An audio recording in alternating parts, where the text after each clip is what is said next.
What's up, Team Boosted? Welcome to another video. Today's video is on the Datsun, which is right behind the camera, just out of frame.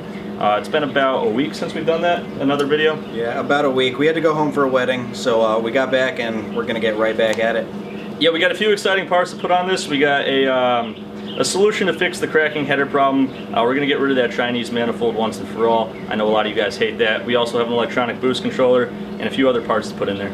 All right, so let's get right to it.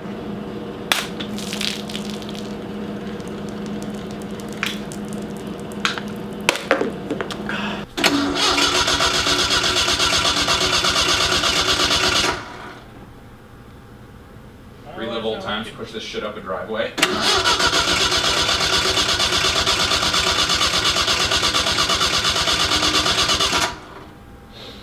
We got a problem. Okay, so literally the very first thing that happened was it didn't start for a mysterious reason, so we have to figure that out. How about you slap the laser gun on that shit so we can see if instantly if we have sparks, yeah. I don't know where the laser gun is. Yeah, we just cleaned, and that means we hid shit from us.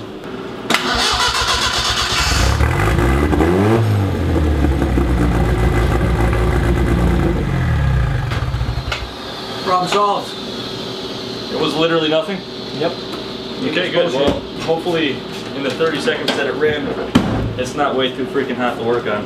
Okay, so if you guys watch our last video, you know that we had issues with the manifold cracking. That's because it was really thin Chinese steel. So to solve that, we are gonna make our own eventually, but this right now, this is a ported stock manifold, and it's got provisions for a wastegate on it. Speaking of wastegates, we got a name brand. It's not a tile, but it's Turbo Smart. It's the UltraGate 38. So this is gonna be really good. This should be more than we need. This isn't gonna do all of our boost controlling. This is a 12-pound spring. For that, we got the, I don't know what one it is. These look exactly the same. Let's just assume it's this one. This is the AEM True Boost, so it's a gauge that doubles as a boost controller. You got a high and a low, and then it's got a scramble mode for a third boost setting. So we can have, you know, 15 PSI for low, 22 PSI for high, and then if we're on E85, we can hook it up to a switch for, you know, 30 PSI. I think that's where this one maxes out. 30 PSI is gonna be plenty for right now. In addition to that, we fucked up a long time ago when we bought a narrowband sensor for the car, so this is a proper wideband sensor so we can actually monitor whether or not we're destroying our engine when we're driving. So we have all this stuff to do. I almost forgot to mention, if we put this on just how it is, this would move our turbo too far close to the firewall to the point where it'll almost be touching. So we got these really nice adapters that are going to allow us to flip this upside down and put the turbo to the towards the front of the engine where we have a lot more room. Obviously, we don't know if all this stuff's going to work. We might run into some issues, but we're just going to give it a go and see what we can do. Alright, so to get started, we just got to rip all this crap out of here. So we're going to tear out the turbo, the exhaust manifold, and all the little accessories that go along with that.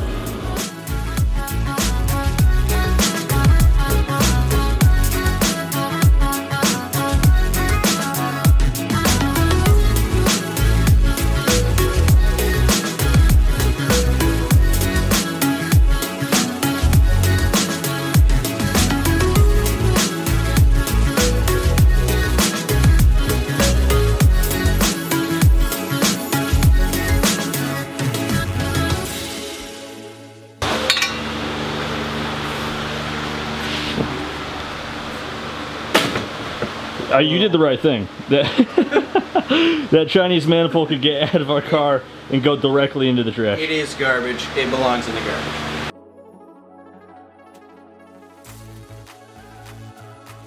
Okay, so we got our ported out stock manifold.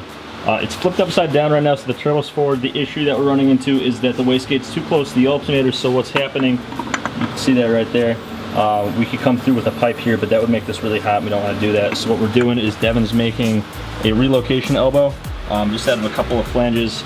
And what we're going to do is just move the wastegate back, lots of hands and shit in here, to about right there, which is literally perfect. There's nothing else going on down here. And that'll give us a nice easy pipe to make to go right out the bottom of the car to atmosphere. So they're going to tack that up, and then we're going to check for more fitment things. But right now it looks like everything's going to clear. So we're pretty excited for this. And look at this, we don't need to take the damn turbo off to change the spark plugs anymore. It's a lot of effort to make an engine like this work when no one, you know, does engines like this, but it's worth it in the end for the unique build.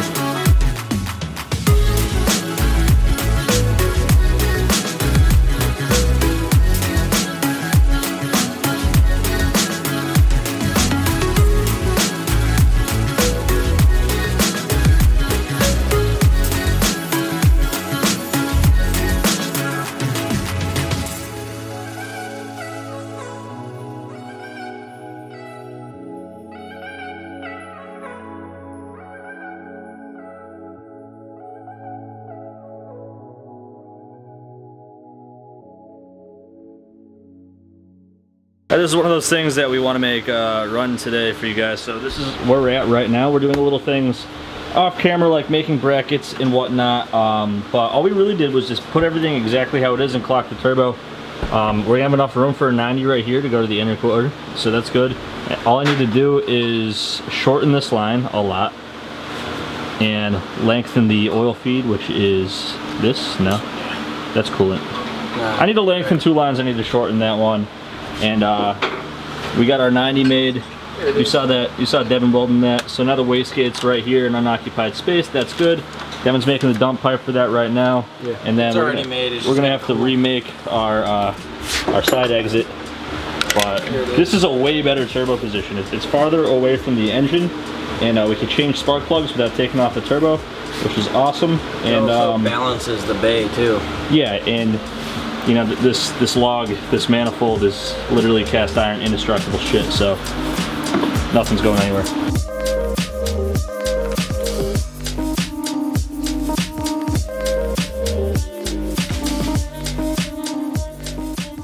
Okay, so right here I was an idiot and didn't check the mic. Basically what's happening is we're a little bit overwhelmed with how much work this is actually taking, and it looks like we're not going to be able to finish the exhaust in time. And basically what I'm saying is I don't want to blue ball you guys, and no matter what, we're going to get the car started during this video. Stay tuned to see what happens. You know, this doesn't need to come out the side if we just take the hood off. We should take the hood off and go for a rip. Let's do it.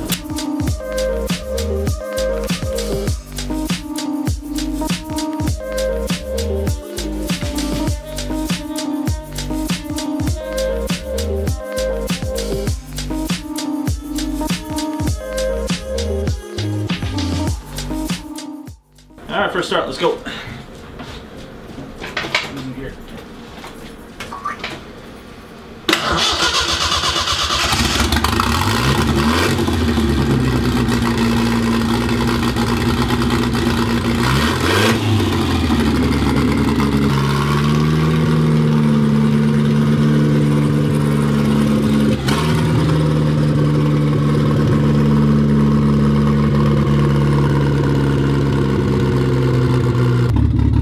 We still have daylight. Let's go for a little rip.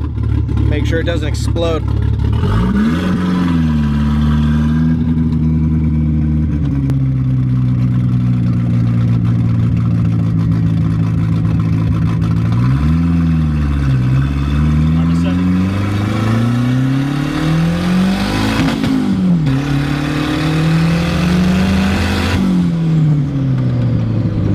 Yeah, buddy. We got our 12 pounds.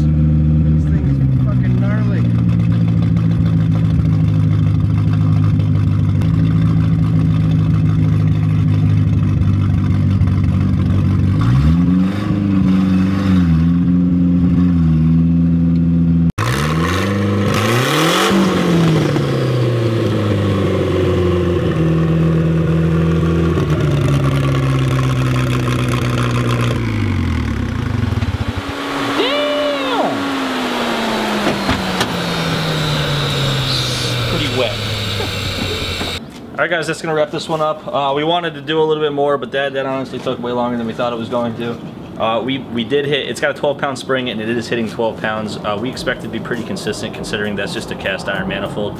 It's ported. It seemed to spool a little bit slower, but that was to be expected as long as we get good consistent boost until we put the bow port or headers that we make ourselves on there. Yeah, we still got to get those gauges in. It definitely needs some fine tuning. We need to make an actual exhaust for it, but it's so loud. We got all the crap together, so. It's extremely loud. We were going to drive a little bit more, but it's absolutely ridiculous at this point.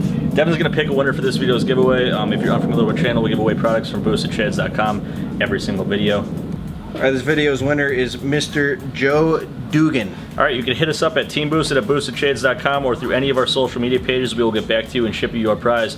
If you guys want to win, all you gotta do is like, subscribe, and leave a comment. The comment could be anything. Usually we ask you guys stuff at the end of the video. This video's question is, we just went ripping down the road at 12 PSI without a hood on the car. What's the stupidest thing you've ever done on public roads? Granted, we were just driving in Mexico, and none of that you saw was in the United States, so, you know, that's definitely a thing. And we're assuming that all of your comments are related to things you've done in Mexico, too.